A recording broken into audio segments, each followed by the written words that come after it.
Hello and welcome to Being with Ron Ash. We are live and local, national and international on great stations worldwide. For a complete list of our affiliates and showtimes, please visit mybtrn.com. That's mybtrn.com. Today you are Being with Ron Ash and Neil Kramer. Welcome to Being, Neil.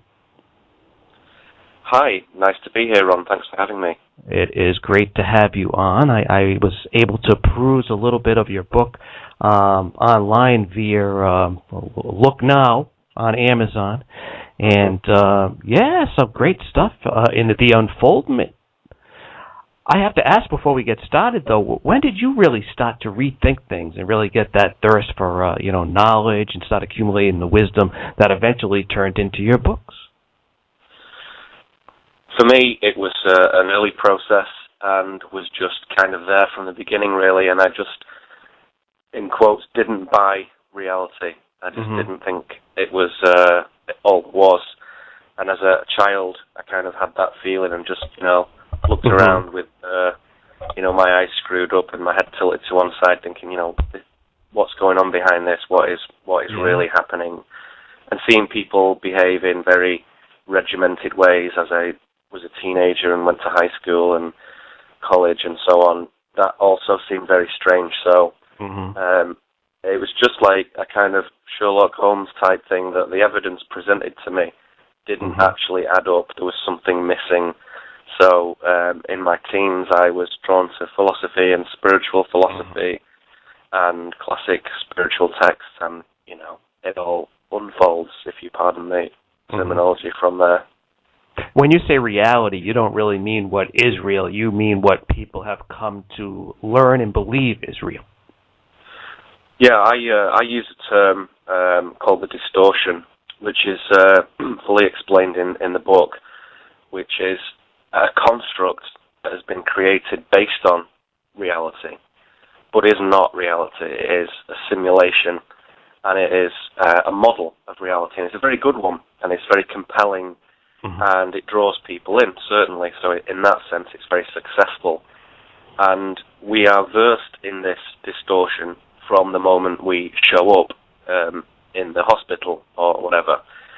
And every moment of every day, this distortion is put forth as the real thing.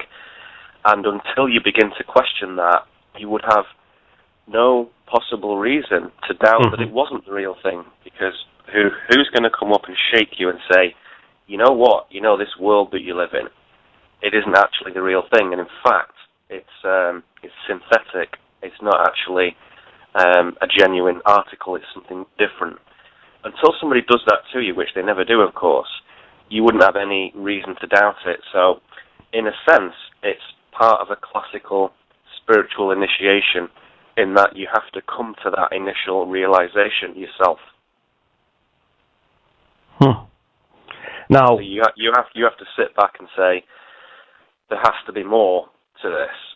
And that might come from a selfish point of view, where you're dissatisfied with your car and your house and your job and your setup. Yeah. Or it might be more philosophical, it might be more spiritual, where you just sense there is something divine, or there is something psychic, or there is something metaphysically active in the background. And I think that's the difference between what's real and what isn't, is that you start to feel something real behind the construct. Yeah, the illusion of it all, or the distortion. And, I often say, too, as far as society goes, they kind of, teach us through these distortions, I guess, a cookie-cutter program for happiness. If you do X, Y, and Z, then you will be happy. If you, you finish your school, you get married, you find this perfect career, you work for so many years, you retire, and then you can be happy. And many times people accumulate great deals of wealth, or are able to have, all the things that they love. You mentioned a vehicle, a certain type of home or whatnot, and they still really feel that there's something missing. This isn't reality. Yeah, well, it's interesting that you bring up happiness, because it's something that is discussed very often by myself and in workshops and so on that I give. And I always say, trying to steer people towards happiness is like trying to steer a flower to be beautiful. Mm-hmm. You know, a flower doesn't need to try and be beautiful. It just is. It isn't striving for beauty. It just is beautiful. And in the same way, I think striving for happiness is completely unnecessary for human beings. It's a very naive and infantile pursuit in a way. Because happiness is always there, happiness is very much, in my view, a byproduct of function, of alignment. And when you're aligned with your growth and your spiritual path and so on, happiness is always there. It's always at the side of you, and it's always a natural emanation from self. And I don't think it should be anything that we aim for necessarily. So the clue really is in the question when you say, well, why aren't people happy? Because they're not aligned with their spiritual growth, because they're, as you put it, doing this program, this cookie-cutter program where they get up, go and do a job, sell insurance, you know, lawyer, whatever doctor, accountant. Yeah, even if you're a Wall Street investment banker trading in, exotic futures or something, or whether you're just sweeping up the restrooms in the subway somewhere, it doesn't matter. No. It's like, if that's aligned with your spiritual growth, fantastic, you will be happy. If it isn't, however, then there's no need to do it. There really is no need to do it. And that's the chief sort of con of the distortion, is that it persuades us that we do need to do it because we need to pay the bills. Of course, there's a million ways to pay the bills. We don't have to do it in the way that high school and college and university suggests to us. So right there and then, at a very formative time in life, when you're 14, 21, 28, in those 7-year increments particularly, that's a very, very important point for spiritual growth.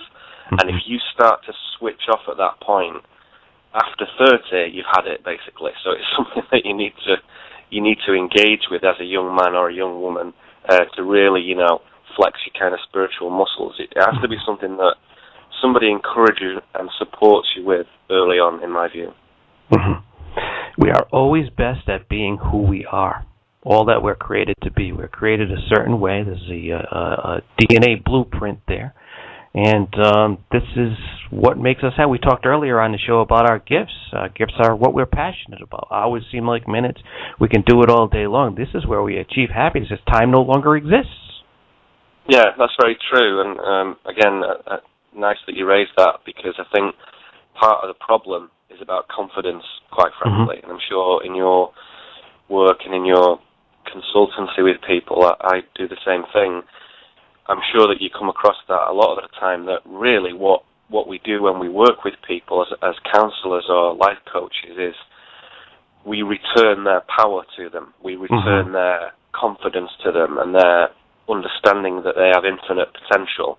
And these aren't just kind of like empty words. This is a real truth. This is a human truth that we can achieve an astonishing amount of stuff, and not material and wealth-based, although that might be part of it, but in terms of fulfillment and satisfaction and creative potential and emotional harmony and love and psychic equilibrium, and really to return the sort of magic and adventure really back into life, because I think that's sorely lacking in the industrial world. There's no magic at all. It's a very disenchanted world. And I think when I work with people, part of the solution really to their challenges is returning the magic, is re-enchanting the world and themselves and saying, you know what, a big secret here is that this actually is a magical world. And that magic occurs when you're aligned with your personal growth and universal growth, which is really one and the same thing. And as that starts to happen through this process that I describe as the unfoldment, it becomes a magical world, and synchronicity becomes an hour by hour, day by day, week by week event where there is this incredible coherence in everything you do, and that is when you're achieving this alignment. And I think it's a very self-evident phenomena. Anyone can experience it, and everybody does from time to time, but it's rather, again in quotes, accidental for a lot of people, spontaneous, shall we say. When you undertake the unfoldment, however, that changes. It becomes a very conscious experience, and that magic becomes a very directed force, i.e., you take ownership of it. Many become distracted by the shiny lure. They chase when all that they need and all that they could ever dream of is right in front of them, right with them, right now. I think that's part of the issue. And interesting, in your book, The Unfoldment, in the chapter called Imperial Secrets, you mentioned some of this intentional control that these heads of society for eons have been putting forth onto the planet, onto the people that they wish to suppress. Yeah, I think it's difficult to deny that. I'm not really a conspiracy-focused person. It doesn't really interest me at all, that stuff. So, Illuminati and chemtrails and fake alien invasions and so on. I absolutely have no problem with any of that, and it just seems obvious, really.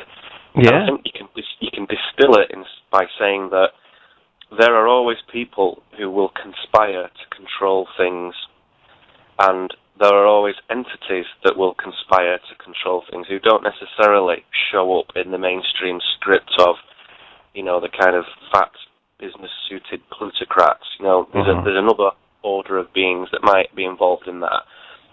Of course there would be. In this huge ecology of the universe, there's always going to be a group who will huddle together and say, you know what, let's try and control X, Y, and Z, because we can use that for our greed, our power. We can use consciousness as a fuel source. We can feed off low consciousness to maintain ourselves.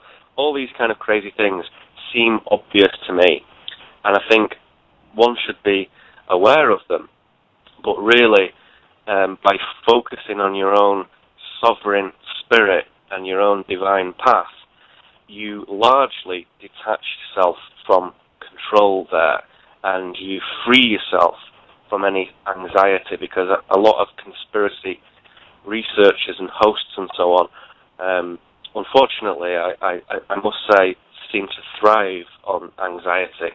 And when that kind of bubbles up from the guests and from the material itself, all the better. And I think that's not brilliant. So I often say to people, if you're listening to something or reading something or watching something, and you feel depleted at the end of it, put a question mark against that as to how relevant that is for you right now.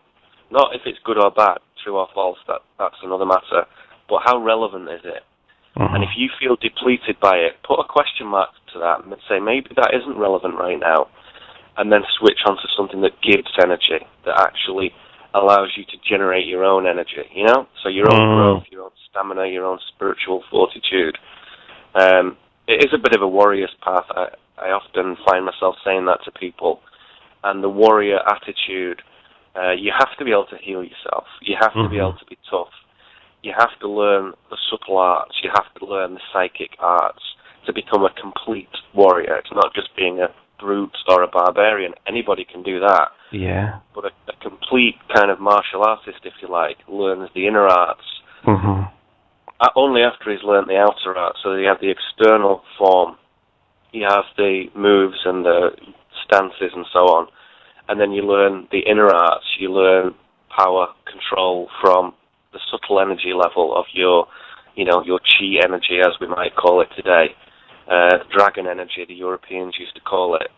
And it's the same with spiritual understanding. You work from the outside in to realize that there's something odd about the outside, and as you trace that back, it actually connects back to the inside, back to yourself.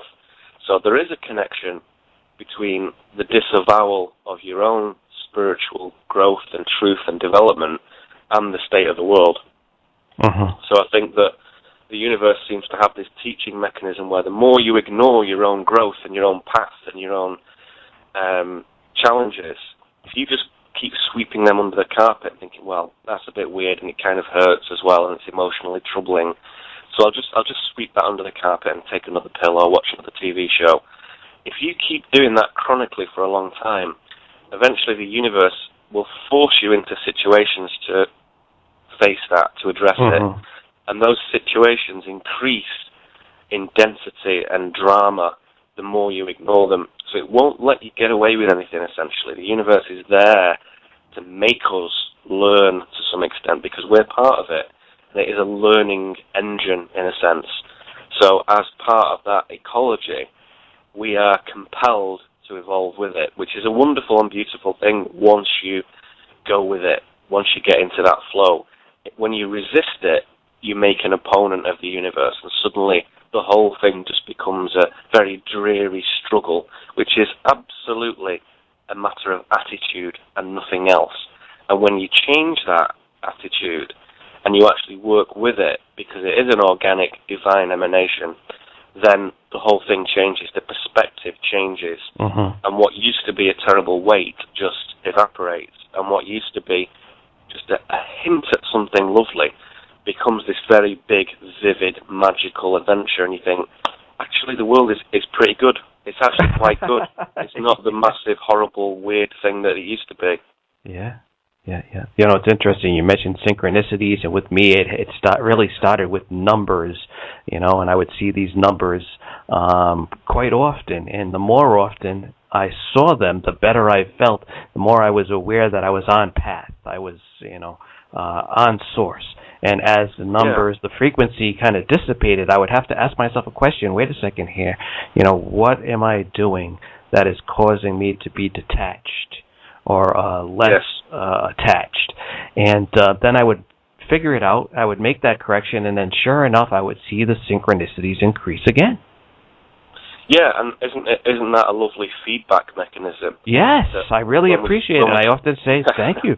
Thank you for that. and what we're seeing when we experience synchronicity is it's the coherence of the universe, the interconnectedness of the universe, where we often say in studying our classical spiritual texts, Hindu and Buddhist and even Christian or whatever, when we look at these texts, we see, you know, the universe is one thing. We're all one. Everybody's heard that. We're all one. Yeah. And nobody really absolutely gets that until you actually start to live it experientially. It's not intellectually a very graspable thing, that. It doesn't really sit too easily. But when you walk out of the front door and, you know, books fall into your hand and people literally bump into you in the street, and you sit in the coffee shop and a song comes on the radio, which is exactly, you know, the theme of what you were thinking and the words, exact words of what you were just, you know, contemplating moments ago. And then you look in a store window and the words are there. It's like a crazy film. It's like, what's that film with Jim Carrey in where he's in a game show? I can't remember what it's called. It's like a film where you realize the whole thing is kind of like a setup, and you're actually... Oh, I know which movie it's The Truman Show is called. Truman. Yeah. It's like, it's kind of like a setup in that you realize that the whole thing kind of revolves around you, and that's the initial miscalculation, because it doesn't really, but all selves and all individuals are unique, and yet they all form part of this whole. So it feels at first like you're having this kind of Christ-like epiphany. So you often find, and we won't name any names, but there are people who have a bit of a Christ complex, and they go around thinking, I am the chosen one. Yeah. Loving me is so much fun for everybody. And they go around and they think, I'm it. I'm special because I feel this divine emanation and I'm part of it. And that really is a philosophical naivety. Because if we had a spiritual tutelage as young men and women, somebody would say, now listen kids, when you feel connected, when you feel part of the universal alignment, and when that becomes a living experience, you will feel very powerful and very special, and you'll be able to see around the corner, so to speak, a little bit, and have power, and you'll be able to bend the physics a little bit. Now, don't get excited, because that's the same for everybody. But that is, an initiatory milestone, where suddenly you are living in a connected state. You're not just thinking in one, you're living in one, you're actually doing it. Big difference. And so that, as you point out quite rightly, is what synchronicity is. It's where synchronicity is essentially alignment, and you start to pump out the information and the data, and it reflects it back like a mirror to you to say, yes, I can see you, I can hear you, I can feel you. And you have an engagement with the universe. You have a relationship with it for the first time. And like any relationship, you have to nurture it, and you have to, let it flow. You have to let it be what it is. You have to some degree, go into that relationship in a kind of committed state to say, yeah, this is important, this is substantial, this is something I believe in, I have faith in this process.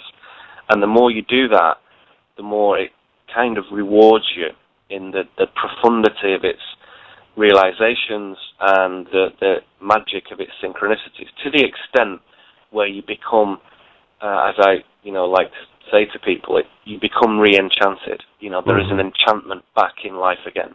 Yeah, the universe lays it out so we can play it out. Right.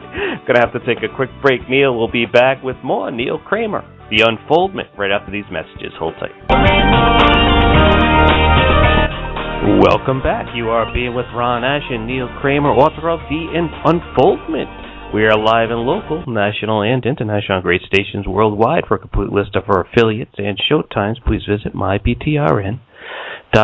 That's mybtrn.com. Interesting, Neil, because we get, like you said, very excited when these things begin to unfold. And I started seeing these numbers. It led me into biblical scripture. The biblical scripture came back as what I didn't know was metaphysical.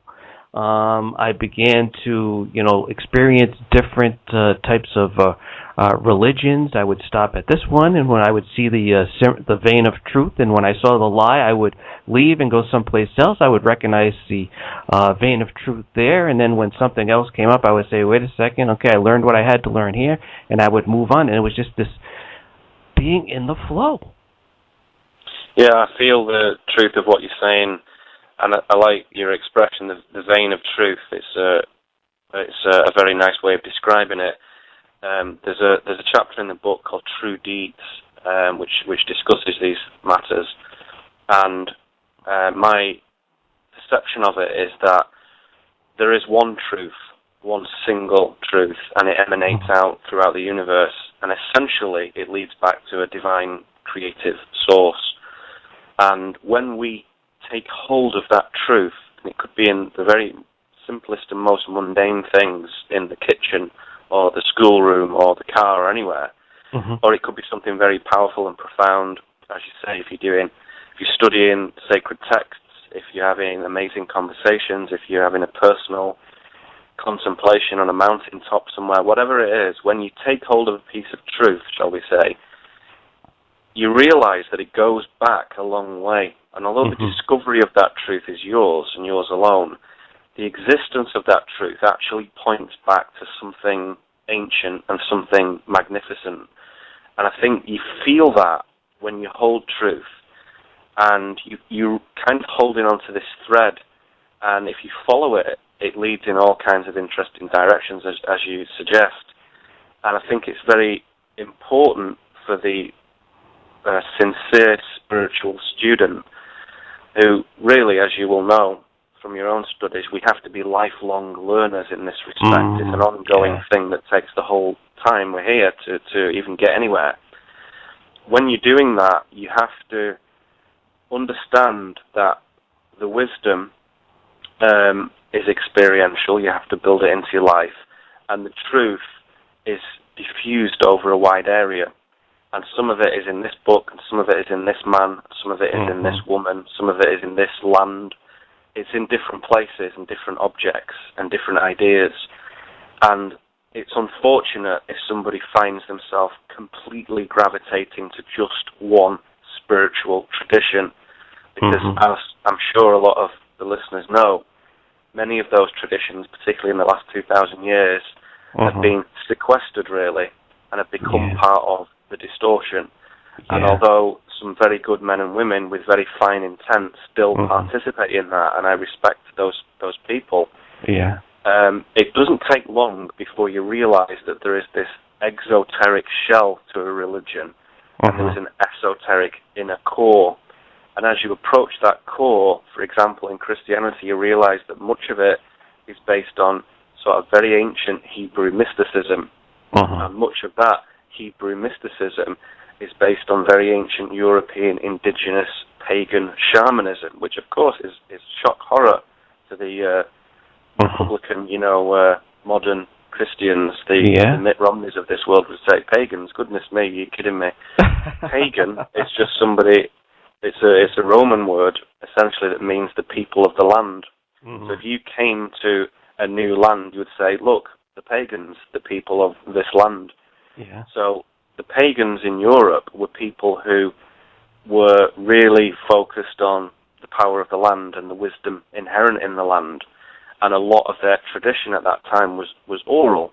So you would speak wisdom and you would share and store wisdom in people's minds and in communities. And, it's very funny living in America. I live over in Oregon. I used to live in New York. So I've experienced both coasts, both different, very different emanations of consciousness in New York State, Massachusetts, Connecticut, and then over here in, Oregon, California, Washington State. Very different. But one thing that's funny is that history is a very brief affair here, isn't it? There's not much of it. And so you don't go back far before you're just in the mists of time, really. And, the Native American Indians, or whatever the appropriate terminology is for that these days, your indigenous peoples, their shamanic knowledge is quite interesting, but that's not even very old. What was before that? It's a bit of a mystery on this continent, and it gets very esoteric very quickly in my studies. But in Europe, you can go back quite a long way, and when you do, you realize something that's very disturbing, but also very heartening once you get past that, which is that spiritual knowledge, divine wisdom, shall we say, was a normal part of communities about 3,000 years ago, in my understanding. And everybody would have elders and would have what we might call priests or priestesses or shamans or whatever your preferred terminology is, wizards. You can be kind of flowery with the language and say, let's go and consult the wizard. Or you can be very simple and say, let's go and consult the elders, because they were the same thing. And wizardry, if you like, what we might call that today, was synonymous with maturity and with understanding and with the accrual of knowledge over a whole lifetime. So to some degree, it would be expected that magical capabilities, i.e. being very aligned with the forces of the universe and being able to sculpt them, shall we say, was something that everybody did. And it was part and parcel of normal life in 1000 BC Europe, particularly in Britain, as Albion as it was, and Northern Europe, Gaul, France, Belgium, parts of Spain, etc. And that completely changed about 2,000 years ago. And there was, in the sort of 12th, 13th and 14th centuries, there were very committed campaigns to eradicate, shall we say, local indigenous spirituality from the landscape. And so, really, and this is a little controversial comment perhaps, but prior to the 13th century, we don't really know what was going on, because the historical accounts come from very dubious sources and very few sources. So we do really not have a clue what was going on, what the landscape looked like, who was saying what. And to some degree, you have to dispense with the official historical record. Once you've read it, you then dispense with it and seek out other sources, which come in the shape of the law of the folk, i.e. the folklore. So folklore does not necessarily entail myth. It entails the lore of the folk, i.e. the narrative of the people. And in looking at that, you start to build a very different picture of what was going on. And indeed, it is a very enchanted land. And that is very heartening, because it means that this blip in our history of a very, shall we say, industrialized land at the moment, based on corporatization and mercantile behavior and commercialism, is strange. It's an aberration. It's not normal. It's a very brief distortion. And a lot of humans' history, although there's always been the controllers trying to control, has been much more aligned with the flow of the universe, with the divine, with the land, with the energies that suffuse themselves around us. And I think that is very heartening because it, to some degree, explains why a lot of people find themselves gravitating to places like Peru, Guatemala, England, Glastonbury, Avebury, Wiltshire, Ireland, all these different places where there are sacred sites, essentially, and going to see pyramids and going to see henges and barrows and all different configurations of these megaliths, if you like. People sort of often don't really know why they're going. Maybe they go with a guide who'll fill in a historical story for them or discuss the new, exciting Mayan prophecies or the Druidic, mythologies and so on. But really, people are going to connect with something ancient, and there is an impulse in us to connect with our spiritual heritage. And the land itself represents a historical record for that, and it can be accessed. So I'm sure you've heard of the term the Akashic record. Yeah. This being a kind of, in my view, fifth density space where information can be stored. And in a similar way, that can be stored in the land itself, particularly in rock and crystalline rock. And that information and that knowledge and that narrative can be accessed, but it requires a certain level of spiritual attainment to get there. So it's not necessarily that it's only a few special people who can do it. It's just people who've worked really hard for a long time, who have been very focused on this, who have figured out how to do it. So the knowledge protects itself by not even being accessible to some degree to those who are unprepared for it. Just like you wouldn't, necessarily teach a child adult sophisticated things because it won't understand them and it might harm them. So it comes as necessary. So part of the unfoldment and part of the discussion in the book is to demonstrate the relevance of our ancient world to today and to some of the challenges we face today with a disenfranchised society, with a chemically dependent society, with, as you put it earlier, these constant media distractions and these shiny objects and a material impulse that really hasn't enormously changed since the Reagan era in this country or in Britain. People still really, at the end of the day, want nice things more than anything else. And I think that's very funny. On a good day, that's very funny and amusing. And on a bad day, it's a bit depressing. And I think people who are broadcasting spiritual messages like yourself, like me, we have taken it upon ourselves to do something about that and say, well, there is another way of looking at this. And in fact, this other way, although it might be a minority of people, is the organic way, I like to put it. It's the natural way. This is the way that brings true fulfillment.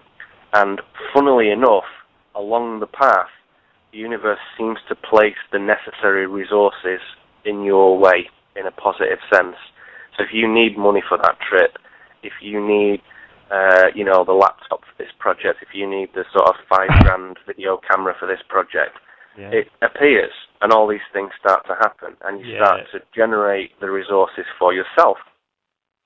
Yeah, it's really funny because you remind me of a situation that happened, and I was, driving home one day. It was on a Thursday. On a Friday, we had scheduled our first movie night for the Creative Cultural Center, and we didn't really have anything but I think it was a 24, 25-inch TV, the old-style TV. And I said, to really pull this off, this movie night, we're going to need at least like a 42-inch plasma television, like a flat-screen plasma. We're actually going to have people come, a significant number of people, and we're going to watch spiritual movies, and we're going to discuss them afterwards. So I said, something, I have an account at the appliance store not far from here. I said, let me just go there, and I'll put it on my account, and I'll just pay for it over time. I said to myself as I was just about at the store, had my son with me, I said, well, let me drop off my son first so this way I can negotiate a price and spend a little more time with the merchant, before making that final decision to pull the trigger. So driving a little further, I missed the on-ramp to the highway to take him home. So I was like, I found myself heading in the direction of the building. And I said, well, since I'm going towards the building anyway, I might as well just stop there and, take care of a few things. So I walk in the door, and about 12 steps in front of me is a customer that I haven't seen in many years. He just came back up from Florida, and he was saying, "Where's Ron? Where's Ron? I need to talk to Ron. I want to make a deal. I have 3 42-inch plasma TVs." He wanted to do some kind of a trade. That's wonderful. It just goes to show, if I, resisted the flow and says, "Oh, let me make a U-turn here and get back on the highway," or if I just says, "Well, let me just stop here," that's right. The timing is what really amazes me. 12 steps in front of me. It is, and it's a nice observation you make that going with the flow, even though it might seem inefficient or illogical, or it doesn't make sense in the context of what you think you're supposed to be doing.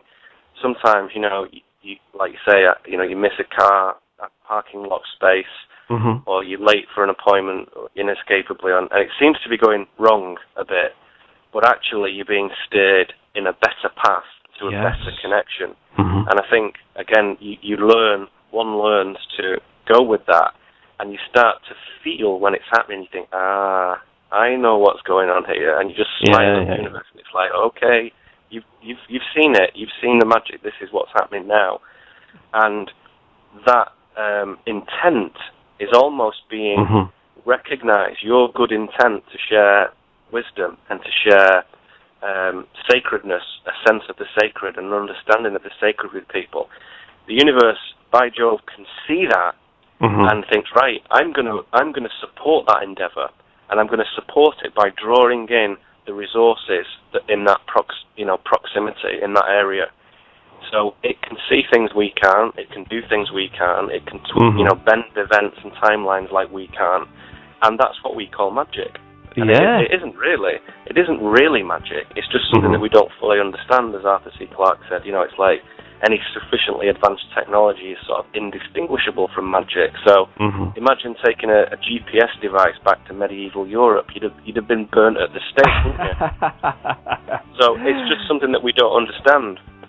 Yeah, absolutely. All right, we're going to have to take a quick break. We'll be back with more Neil Kramer, and we're talking about his book, The Unfoldment. You can check out Neil at neilkramer.com, or you can connect with Neil and all of our guests, past, present, and future, at mybtrn.com. We'll be back in a few. Hold tight.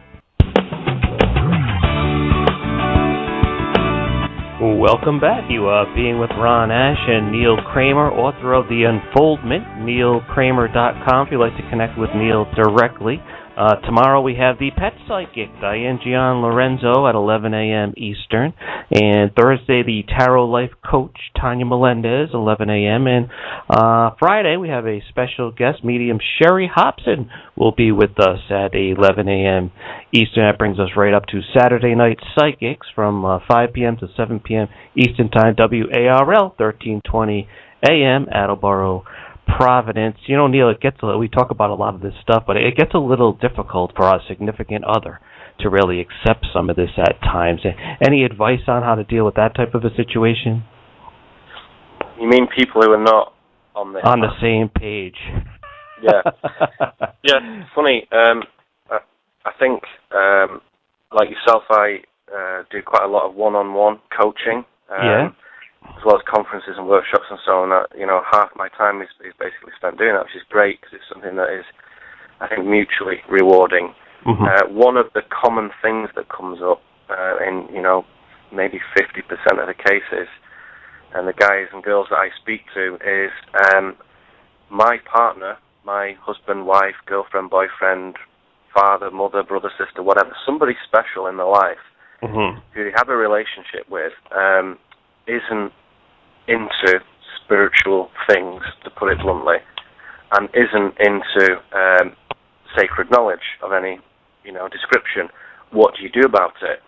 I think that when we worry about that, we're making a very basic mistake, which is that we think that there's one life, there's one incarnation, there's one set of 100 years, and you've got to do the very most with it you can. So when we find something true, when we find something authentic and something that emanates fulfillment and truth, then we immediately want to share it and say, look, this is really important and really cool and really exciting and satisfying as well, and you should be doing it because it's good. You know, take a look, make your own decision, but I thoroughly advise that is an understandable thing to do, and sometimes we do that and we can't help it, and other times we sow seeds a little more subtly, don't we? And we do things and say, well, this is an interesting book, you might want to take a look, or this is a good movie and has some interesting messages and see what you think, and then you walk off and maybe they do it, maybe they don't. I think that if you understand that the journey is a long one and takes place over many lives, parallel lives, not sequential in my view, it's not a linear phenomena, there are so many existences and there are so many incarnations to be when we're Ron, or when we're Neil, or when we're Sarah, or when we're John, whoever we are, that is a temporary script, it's a temporary role, and you never know where someone else is up to in their journey. So some people have been here for 50 years, other people have been here for 500 years. You never know how long somebody's been here through their various lives and actors and actresses. And so some people may be learning very simple moral and ethical lessons about human conduct and about treating people with a certain amount of respect and understanding how to deport oneself intelligently in the world. Those are basic lessons, but take time to learn and to actually do something with. Other people who've done that, who have graduated past that, are working towards more spiritual knowledge where you move away from self a little bit. Having attained a level of selfhood, you then start to move away from that and move towards this more unitary aspect of consciousness where you're working with the universe, you're working with the earth, you're working with other spiritual entities. You're doing something that is outside of yourself, that is away from selfishness. And we don't know where each other is at on that journey, because there's a lot of people in the spiritual realm who are not really spiritual and who are not really interested in awakening and transformation. They want to make things better for themselves on a simple happiness, moral, ethical, domestic scale, and think that spirituality can do that. And sometimes it can, but not really unless they want it for themselves. Again, I'm sure you find the same thing.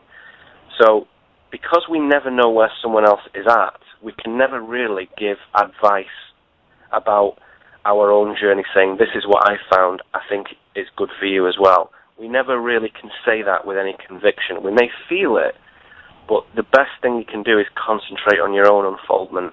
If anyone then comes up to you and asks and say, hey, I'd like you to help me with such and such a thing, that's a different matter. Then, I'm sure we give freely and deeply. But I never go out and proselytize. I never try and convert anybody. I never try and basically hang out with people who are not into that. So I have to say a threshold is reached personally where normal mainstream consciousness doesn't work for me on a personal level anymore. That's a different thing. I can respect it, believe me, and nobody would know any different. That's fine.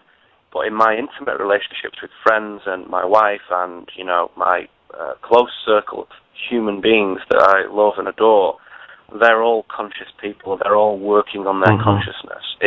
That's the way it is in my life. It wasn't always that way. It's taken, 40 years to get to that. But that's the way it has become. So I think a threshold is reached where naturally most of your intimate connections with other human beings, there's a parallel. There's a parallel between what they're doing and what you're doing. And it's something you work towards. And if you find yourself working with a very unconscious person who you love or respect or admire or care for, there's a reason for that.